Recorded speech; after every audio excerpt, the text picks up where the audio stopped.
Dolphin IT Solutions are an IT support and services company based in Surrey in the United Kingdom. The company aims to deliver fast and efficient digital solutions with a direct, hassle-free and flexible approach. Today I'd like to welcome Andy Taylor, founder and CEO of Dolphin IT Solutions. Andy, good morning. So please introduce us to Dolphin IT Solutions with a brief history and summary of what you do. Okay, so we've been going as a business for around about 10 years. I myself have been in IT since the mid-90s, working as a consultant. Seen a lot of change then? A great deal of change, yeah. We used to be called Dolphin IT Networks because at the time we were networking. But everything's sort of moved to the cloud now, so we offer more cloud-hosted solutions. We do a lot of work with digital transformation, document management using Microsoft SharePoint. We use all of the Microsoft platform to deliver cost-effective solutions. And our client base are generally sort of SMEs to larger businesses that have an outsourced need for support, for development, for consulting, for hosting, and generally sort of advice around how they can get better value for money from their IT real estate. So we'll come back to more about what you do and what you specialise in, but what's the story behind the name, Dolphin? So that was basically when I lived in Australia. I had a business of the same name, doing the same sort of thing.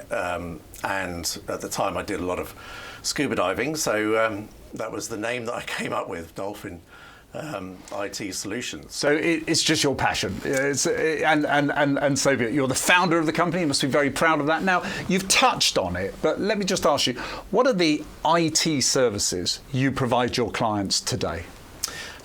So we're very much focused on the Microsoft platform. We offer a holistic service. So we will cover design, architecture, implementation, hosting.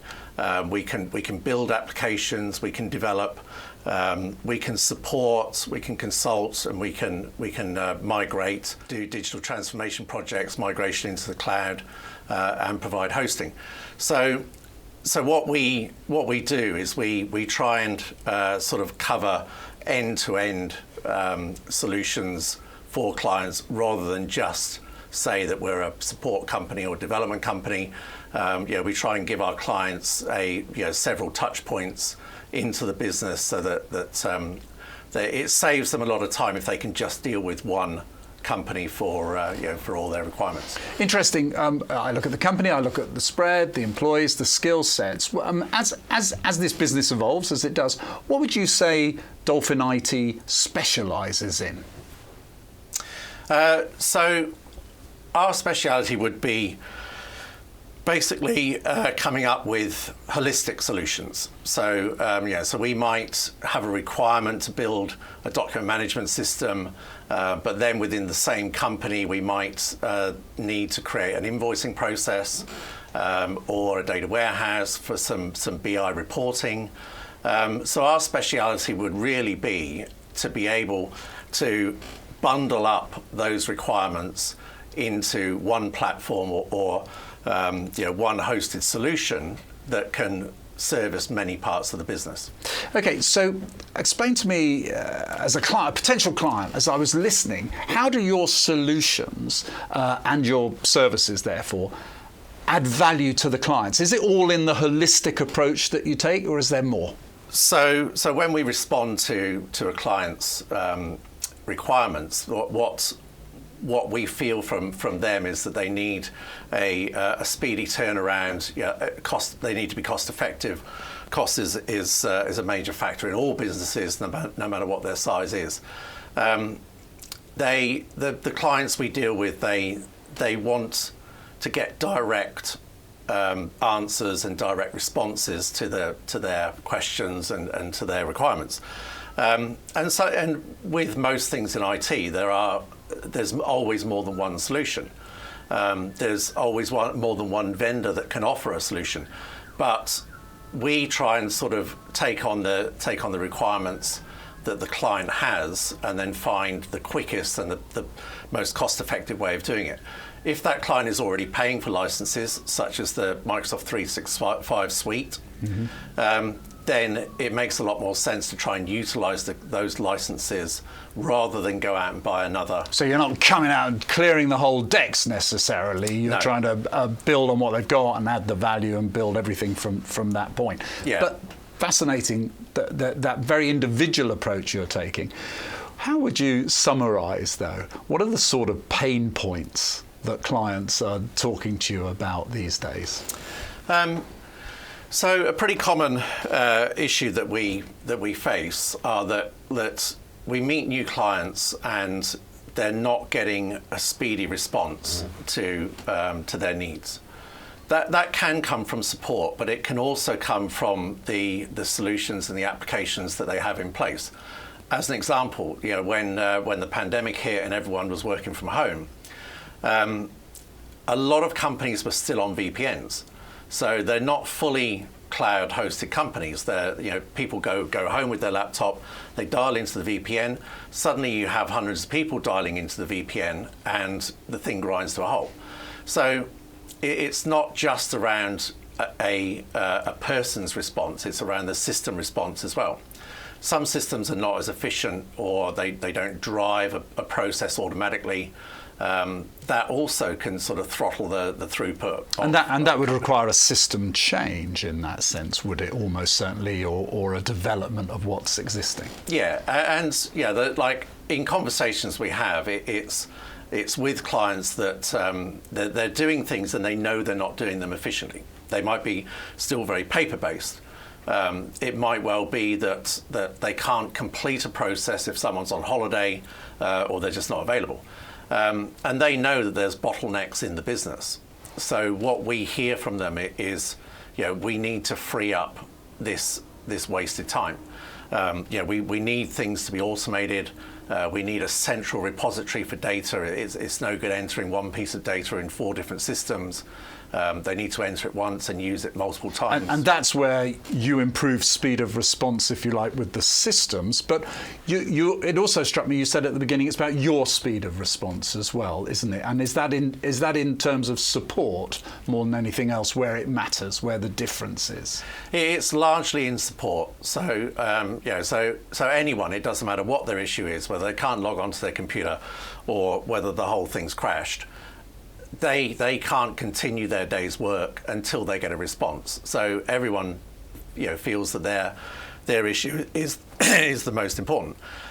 So we need to mobilise and respond to those queries as quickly as possible, because that has a downflow impact on the whole business. If one person can't work, maybe somebody's waiting on. So there is the response to support.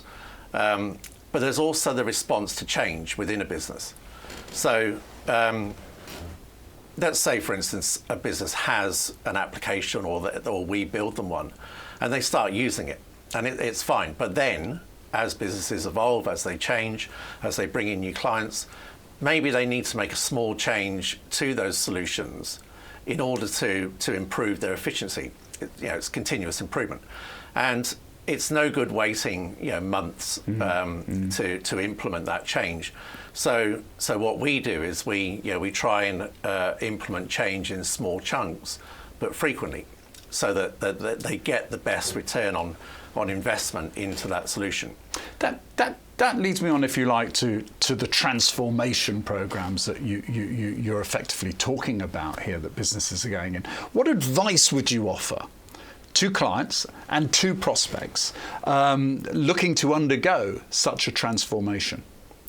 It's very important to get the whole business on board, senior management team and the rest of the business, particularly the business users that are going to actually be involved and use the data that's being hosted or the solutions that are being developed. It's siloed projects often run a risk of failure if the rest of the business is not on board with what's happening, because if you don't get the user adoption right, then you basically run a risk of failing the whole project. But isn't there, now I've been through some of these myself, so I'm fascinated by it, but you also, don't you, during a program or in the planning of a program, you have to kind of also demonstrate what's in it for me. What's it going to mean to the user? Why is this going to make my life better? That must be something you focus on. Yeah, that's the point I'm trying to make. That's a really good point. Everyone needs to know that they're going to be doing things in a better way, not a worse way. So if we move all documents off of a server and into the cloud, then the advantage are that they can access those documents from anywhere. The security is improved, the backup's improved. They can share documents much more easily. We don't have to email around large documents. So that there's a lot of ways in which you can highlight those benefits to users. And the more buy-in, the more enthusiastic you get the business about a business change, then the easier it is to implement success. But does there need to be patience on the client side, patience on your side in a way? Because these programs, you don't just come in at the weekend and suddenly everything's transformed, do you? This is an ongoing process. Presumably you look to share the successes as you progress and share the opportunities as you progress. Communication must be as important as the technical skills. Yeah, the communication is possibly even more important, really. So what I advise clients who are undergoing a transformation project is that don't try and do the whole thing in one go. So discuss, sit down, create a roadmap, get some outside help. It's often good to get some experience from a consultant, a business analyst who's been through this with other clients, to come in with some ideas, some suggestions, and really just to sort of make sense of the whole thing. But once that roadmap has been defined, then break it down into smaller deliverable chunks. Rather than say, right, okay, we're going to spend 6 months building this big project in the background, and then when you go home on a Friday night, come in on the Monday, it's all going to be there. That's more difficult to manage. To say that you're going to migrate documents, then create an intranet, have some business processes implemented, introduce a holiday leave request, do them in small chunks, and then the business gets much more comfortable with what that change is going to involve, and it reduces the amount of training that's required. You mentioned right at the beginning that a lot of your work is with SME businesses, which we know covers quite a wide range of companies. Tell me as much as you can the sort of range of clients. It looks to me as if you've been working on international projects here in the UK. Can you share some of those with us? Yeah, so we're not sector specific. We can basically work with any sector or any size client that has a need for the systems that we build upon and support. We've worked for many different sectors, energy, manufacturing, transportation, facilities management, building. It doesn't really sort of, our services don't shoehorn into one particular sector. That said, we have built up a lot of skills around some sectors we've worked very closely with, particularly with energy and construction. We often work for clients in the UK and overseas as well, because what we find is that clients we have in Dubai, for instance, they struggle to get the skills they need locally. We don't really need to be boots on the ground all the time. Once we familiarise ourselves with the client and a project, then we can support most of that just remotely. So in terms of business, in terms of clients, where do you see Dolphin IT Solutions in 5 years' time? So it will be different. Absolutely will be different, because when I look 5 years ago, we're doing things differently now than what we were 5 years ago. That's largely driven in the developments from the vendors. Microsoft Amazon, IBM, Apple, as they evolve as companies and introduce more services, more cloud features, better hardware, better software, then our business adapts in order to adopt those new features and implementations. That's just the nature of IT. And 5 years is a long time in IT. Yeah, it is. Yeah, and what I see is that companies, they need to focus on being cost effective. That to me is one of the key things that I hear coming through from clients. No one has a blank check. They need to consolidate on what they're paying for. So if they're paying for 5 applications, 5 different sets of licenses, 5 different hostings, maybe one low-code application could service all of that with one set of licenses. Maybe they have multiple servers or solutions in the cloud. We could consolidate that down to be a big cost saving. The consolidation of solutions has many sort of knock-on effects as well. It reduces training, it reduces the need for support, and it just sort of keeps things a lot neater, and it's easier to hand over to new employees. Let me ask you just to wrap this up, if I may, Andy. When you started, 26 years ago, was it? Something like that? You said you were in this business? Yeah. It would have been impossible to conceive where you are now, wouldn't it? Just because of the changing nature of this business. Are you happy? Yeah. Or do you want more change, more innovation? I think you want more of the right innovation. There's some things that hit the market which are not always particularly helpful. But yeah, I mean, you're never going to stop change, whether you want to or not. You're not going to stop it. But we're doing things better and easier and more efficiently now than what we were doing 5 years ago.